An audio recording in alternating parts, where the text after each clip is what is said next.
نحمده ونصلي على رسوله الكريم اما بعد فاعوذ بالله من الشيطان الرجيم بسم الله الرحمن الرحيم رب اشرح لي صدري ويسر لي امري واحلل عقدة من لساني يفقهوا قولي۔ کثرت سے درود پڑھنا۔ رسول اللہ صلی اللہ علیہ وسلم نے فرمایا جمعہ کے دن اور جمعہ کی رات کو کثرت سے مجھ پر درود پڑھا کرو، بس جو آدمی مجھ پر ایک دفعہ درود بھیجے گا اللہ اس پر 10 رحمتیں نازل کرے گا۔ اللہم صلی علی محمد۔ رسول اللہ صلی اللہ علیہ وسلم نے فرمایا تمہارے افضل دنوں میں سے جمعے کا دن ہے۔ اسی دن آدم علیہ السلام پیدا کیے گئے، اسی دن ان کی روح قبض کی گئی، اسی دن سور پھونکا جائے گا اور اس دن سب لوگ بے ہوش ہوں گے، اس لیے اس دن مجھ پر کثرت سے درود بھیجا کرو کیونکہ تمہارا درود مجھ پر پیش کیا جاتا ہے۔ کہتے ہیں لوگوں نے پوچھا یا رسول اللہ ہمارا درود آپ پر کس طرح پیش کیا جائے گا جبکہ آپ کا جسم بوسیدہ ہو چکا ہوگا؟ تو آپ نے فرمایا بے شک اللہ عز و جل نے انبیاء کے جسموں کو زمین پر حرام کر دیا ہے، یعنی فرشتوں کے ذریعے آپ تک درود پہنچایا جاتا ہے۔ انبیاء کے جسموں کو مٹی نہیں کھاتی، صحیح سلامت ہوتے ہیں ان کے جسم۔ سورۃ الکہف پڑھنا۔ نبی صلی اللہ علیہ وسلم نے فرمایا جو شخص جمعہ کے دن سورۃ الکہف پڑھتا ہے تو اس کے لیے دوسرے جمعے تک نور روشن رہتا ہے۔ غسل کرنا۔ ہر بالغ پر جمعہ کے لیے جانا ضروری ہے اور ہر وہ شخص جس پر جمعہ کے لیے جانا ضروری ہے اس پر غسل ہے، یعنی اس کو لازمی غسل کرنا چاہیے، اللہ ہی کہ کوئی مجبوری ہو۔ تو آپ اپنا اسکیڈول اس طرح بنائے نا کہ جیسے اگر آپ ہر روز نہاتے پھر تو کوئی مسئلہ نہیں، لیکن اگر آپ ایک دن چھوڑ کے ایک دن نہاتے ہیں تو آپ پھر اس طرح اسکیڈول کریں کہ جیسے آپ منڈے کو نہائے، پھر وینسڈے کو نہائے، پھر جمعے کو نہائے، پھر آپ سیٹرڈے سنڈے اگر نہیں بھی نہاتے پھر منڈے، تو اس طرح آپ جمعے کو مس نہیں کریں گے۔ یہ نہیں کہ جمعرات کو نہا کے جمعہ کو چھوڑ دیا یا جمعہ چھوڑ کے ہفتے کو نہائے، ایسا نہیں کرنا چاہیے۔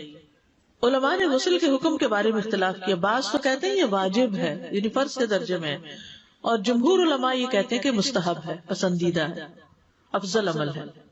حدیث میں آتا ہے جس نے جمعے کے دن وضو کیا اس نے اچھا کیا اور جس نے غسل کیا تو یہ افضل ہے۔ صفائی میں مبالغہ ہوتی نا، ویکلی صفائی آپ کو کرنی ہوتی ہے، یعنی جیسے ناخن وغیرہ کاٹتے ہیں یا پھر اپنے زائد بال وغیرہ اتارتے ہیں، تو یہ سب چیزیں اگر جمعے کے دن ہو تو زیادہ بہتر ہے۔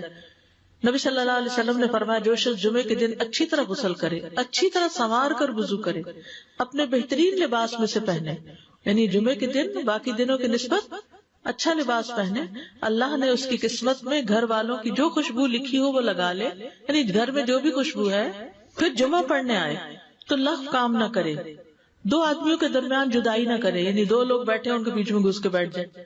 اس جمعے اور دوسرے جمعے کے درمیان کے پورے ہفتے کے گناہ معاف کر دیے جاتے ہیں۔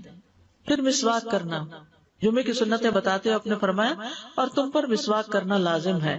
اچھا لباس پہننا۔ نبی صلی اللہ علیہ وسلم نے فرمایا اگر ممکن ہو تو جمعہ کے لیے اپنے کام کاج کے کپڑوں کے علاوہ 2 کپڑے اور بنا رکھنے میں کیا حرج ہے؟ اسپیشل ڈریس رکھے جو جمعے کوئی پہن لے۔ خوشبو لگانا، یعنی خوشبو لگائے، حدیث میں آتا ہے چاہے وہ عورت کی خوشبو سے ہو، یعنی آپ کی اپنی نہیں، بیوی کی خوشبو پڑی ہو وہی لگا لو، لیکن لگاؤ۔ تیل لگانا۔ جو شخص جمعہ کے دن غسل کرے اور جس قدر ممکن ہو پاکیزگی حاصل کرے اور اپنے تیل میں سے تیل لگائے یا اپنے گھر کی خوشبو میں سے خوشبو لگائے، پھر نکلے کہ 2 آدمیوں کے درمیان تفریق نہ کرے، جتنی مقدرہ نماز پڑھ لے اور جب امام بات کرے تو خاموش رہے، اس جمعے سے لے کر دوسرے جمعے تک اس کے گناہ بخش دیے جاتے ہیں۔ جمعہ کا وقت۔ سورج ڈھلتے ہی جمعہ پڑھنا۔ سورج ڈھلتے ہی جمعہ پڑھنا، اول وقت جمعہ پڑھنا، بہت لیٹ نہیں کرنا چاہیے۔ ایاس بن سلمہ بن عقبہ اپنے والد سے روایت کرتے ہیں، انہوں نے کہا کہ ہم رسول اللہ صلی اللہ علیہ وسلم کے ساتھ جمعے کی نماز پڑھ کر واپس لوٹتے تھے تو دیواروں کا سایہ اتنا نہیں ہوتا تھا کہ ان سے اپنے آپ کو سایہ مہیا کیا جا سکے، یعنی ابھی سورج بہت تھوڑا ڈھلا ہوتا تھا۔ ہاں گرمی کی شدت میں تاخیر کی اجازت ہے۔ مسجد میں داخلہ۔ مسجد کی طرف جلدی نکلنا، تحیت المسجد ادا کرنا۔ عمر بن دینار کہتے ہیں انہوں نے جابر رضی اللہ عنہ کو کہتے ہوئے سنا کہ ایک شخص جمعہ کے دن مسجد میں داخل ہوا اس حال میں کہ نبی صلی اللہ علیہ وسلم خطبہ دے رہے تھے، تو آپ نے فرمایا کیا تم نے نماز پڑھی؟ اس نے کہا نہیں، تو آپ نے فرمایا کھڑے ہو 2 رکعتیں پڑھو۔ اب یہ بڑا اہم مسئلہ ہے، مسجد میں داخل ہو چاہے خطبہ ہو رہا ہو 2 رکعت پڑھے بغیر نہ بیٹھو، ٹھیک ہے؟ اور یہ کیا ہے؟ دراصل تحیت المسجد، یہ جمعے کی سنتیں نہیں ہیں، یہ کیا ہے؟ تحیت المسجد ہے، اور مختصر پڑھی جائیں۔ یعنی امام جب خطبہ دے رہا ہو تو چاہیے کہ 2 رکعتیں پڑھے اور دونوں میں اختصار کرے. نماز سے قبل ہلکا بنانے کی ممانعت. مثلا آپ جلدی چلے گئے تو یہ نہیں کہ ایک گروپ بنا کے آپس میں گپ شپ شروع کر دیں، نہیں، سیدھے ہی لائنوں میں بیٹھیے. انتظار کا وقت کیسے گزاریں گے؟ نفل پڑھ کے بیٹھ گئے، ذکر اذکار کریں، قبلے کی طرف رخ کر کے لائنوں میں بیٹھے. ہلکا نہیں بنائے، بیٹھ کے خرید و فروخت نہیں کریں. تاخیر سے آنے پہ گردنیں پھلانگ کے نہ آگے جائیں. رسول اللہ صلی اللہ علیہ وسلم نے فرمایا ٹیک لگا کے مت کھاؤ. یہ عام ایک ادب بتایا، یعنی اس طرح ٹیک لگا کے نہیں کھاؤ، کھانے کے وقت سیدھے ہو جاؤ. چھنے ہوئے آٹے کی روٹی نہ کھاؤ، میدا. مسجد میں کوئی جگہ مقرر نہ کرو کہ یہ میری جگہ ہے، آپ کیوں آج یہاں کھڑی ہوگی، کہ تم اسی میں ہی نماز پڑھو. کچھ لوگ ہوتے ہیں نا آ کے مخصوص جگہ ہی پڑھتے ہیں، اگر کوئی اور وہاں ڈسٹرب ہو جاتے ہیں. اور جمعہ کے دن لوگوں کی گردنیں نہ پھلانگو، ورنہ اللہ تمہیں قیامت کے دن لوگوں کے لیے پل بنا دے گا. کیونکہ بہت اذیت کی بات ہے نا، آپ بیٹھے ہیں لوگ باقاعدہ بعض اوقات کندھوں پہ ہاتھ رکھ کے اس کو تنگ کر اس کو تنگ کر، تو یہ نہیں کرنا چاہیے. اگر آپ کو اٹھنا بھی پڑ گیا بیچ میں تو واپسی پہ پیچھے کھڑے ہو جائیے، اگلی لائن مل جائے گی.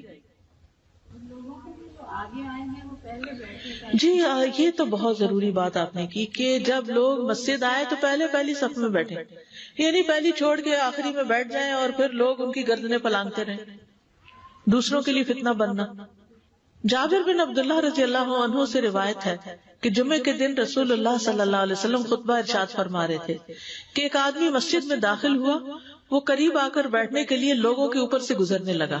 رسول اللہ صلی اللہ علیہ وسلم نے فرمایا بیٹھ جاؤ، تحقیق تم نے لوگوں کو تکلیف پہنچائی اور دیر سے آئے. یہ عربی کے الفاظ بڑے خوبصورت ہیں. اجلس فقد آذیت و آنیت، کتنی جامع زبان ہے یہ. اجلس فقط آذیت، تو نے اذیت دی، و آنیت، اور دیر سے آئے. تو اس سے منع کیا گیا. کسی کو اس کی جگہ سے نہ اٹھانا. جابر رضی اللہ عنہ نبی صلی اللہ علیہ وسلم سے روایت کرتے ہیں، آپ نے فرمایا تم میں سے کوئی شخص جمعہ کے دن اپنے بھائی کو کھڑا نہ کرے کہ پھر دوسری طرف سے آ کر اس کی جگہ پہ خود بیٹھ جائے، بلکہ جو آئے وہ کہے جگہ کشادہ کرو، ہمارے لیے بھی جگہ بناؤ. یہ کہے. خطبہ جمعہ اور اس کے آداب. خطبہ جمعہ کی اہمیت. جب اذان ہو جائے تو کیا کرے انسان؟ مسجد کی طرف دوڑ پڑے. تو مسجد میں جماعت تو نہیں ہو رہی ہوگی، پہلے کیا ہو رہا ہوگا؟ خطبہ ہو رہا ہوگا. امام کے خطبے سے پہلے سلام کرنا. نبی صلی اللہ علیہ وسلم جب ممبر پر چڑھتے تو حاضرین کو السلام علیکم کہتے.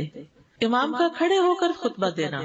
رسول اللہ صلی اللہ علیہ وسلم کھڑے ہو کر خطبہ دیتے، پھر بیٹھ جاتے، پھر کھڑے ہوتے اور کھڑے ہو کر خطبہ دیتے، یعنی بیچ میں تھوڑا سا بیٹھ بھی جاتے تھے. جس نے تمہیں یہ خبر دی کہ آپ بیٹھ کر خطبہ دیتے تھے تو تحقیق اس نے جھوٹ بولا. بس یقیناً اللہ کی قسم میں نے آپ کے ساتھ 2000 سے زائد نمازیں پڑھی ہیں، یعنی جن میں بہت سے جمعے بھی آئے ہیں، تو ایسا کچھ نہیں. امام کو 2 خطبے دینا، یعنی کھڑے تھے پہلے، پھر ذرا بیٹھ گئے، پھر دوسری دفعہ اٹھے تو یہ 2 خطبے ہو گئے. مختصر خطبہ دینا. آپ کے خطبات چند کلمات ہوا کرتے تھے، بہت لمبی تقریریں نہیں. آپ کا خطبہ درمیانہ ہوتا تھا. نبی صلی اللہ علیہ وسلم نے فرمایا آدمی کا نماز کو لمبا کرنا اور خطبے کو مختصر کرنا اس کی سمجھداری کی علامت ہے. بس نماز لمبی کرو، خطبہ مختصر کرو، کیونکہ بعض بیان جادو جیسا اثر رکھتے ہیں. یعنی تھوڑے بھی بات کرو گے تو دل میں چلی جائے گی. نماز پہ زیادہ توجہ. نبی صلی اللہ علیہ وسلم کا خطبے میں سورۃ قاف پڑھنا. حارثہ بن نعمان کی بیٹی سے روایت ہے، کہتی ہے کہ میں نے سورۃ قاف رسول اللہ صلی اللہ علیہ وسلم سے سن کر حفظ کر لی. آپ ہر جمعے کو خطبے میں پڑھا کرتے تھے. سامعین کا امام کی طرف رخ کرنا، یعنی جمعے کے دن یہ نہیں کہ آپ کرسی لگا کے کسی اور طرف منہ کر کے بیٹھ جائیں اور جب جماعت ہو تو پھر صف میں کھڑے. نہیں، آپ صف میں بیٹھے ہو، کس طرف وہ ہو؟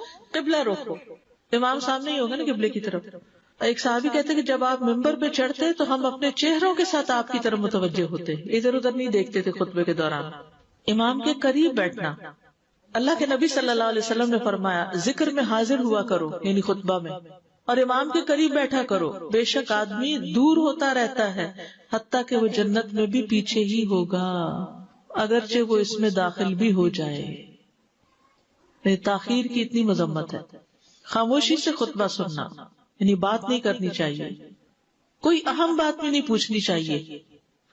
ابن مسعود سے روایت ہے کہ انہوں نے ابی ابن کعب سے قرآن کی کسی آیت کے بارے میں سوال کیا جبکہ اللہ کے نبی خطبہ دے رہے تھے، تو انہوں نے اعراض کیا اور کوئی جواب نہ دیا. پھر جب آپ نے نماز پڑھائی تو ابی کہنے لگے تمہارا جمعہ ہی نہیں ہوا. تو ابن مسعود نے رسول اللہ صلی اللہ علیہ وسلم سے پوچھا تو آپ نے فرمایا ابی نے سچ کہا. کوئی بات کرنے کی اجازت نہیں، یہ کہنے کی بھی کہ چپ ہو جاؤ یہ بھی اجازت نہیں۔ عبداللہ بن مسعود کہتے کہ جب امام جمعہ کے لیے آ گیا پھر تمہارا اپنے ساتھی سے یہ کہنا کہ خاموش رہو لغویت کے لیے کافی ہے، یہ بھی لغو بات ہے۔ کوئی لغو حرکت نہ کرنا، کنکریوں سے نہ کھیلنا، فون سے نہیں کھیلنا، میسجز چیک نہیں کرنا، انگلیوں میں انگلیاں ڈال کے پٹاخے نہیں بجانا، گوٹ مار کے نہیں بیٹھنا۔ گوٹ مار کے کیسے بیٹھتے ہیں؟ گھٹنے اوپر کر کے اور یوں ایسے گھٹنوں کے گرد ہاتھ ڈال کے۔ کئی دفعہ ایسے نظر آتا ہے کہ خطبے میں لوگ اس طرح بیٹھے ہوتے ہیں کیونکہ پتہ نہیں ہے، یعنی آپ چوکڑی مار سکتے ہیں۔ آپ سب سے افضل پوزیشن تو یہ ہے کہ جیسے نماز کے اتحیات میں ہم بیٹھتے ہیں، لیکن کچھ لوگ اس طرح بیٹھ نہیں سکتے، چلے کرسی میں بیٹھ جائیں۔ اگر کرسی نہیں ہے نیچے بیٹھے ہیں تو چوکڑی مار کے بیٹھ جائیں، مگر ٹانگیں اس طرح پیٹ کے ساتھ لگا کے گھٹنوں پہ ہاتھ کو بل دے کے اس طرح نہیں بیٹھے۔ اگر مجبوری ہے تو وہ اور بات ہے، لیکن یہ کہ بلا وجہ نہیں کرنا چاہیے کیونکہ ادب کے خلاف ہے۔ اونگ آنے پر جگہ بدلنا، نبی صلی اللہ علیہ وسلم نے فرمایا اگر جمعہ کے دن کسی کو مسجد میں اونگ آنے لگے تو اپنی اس جگہ کو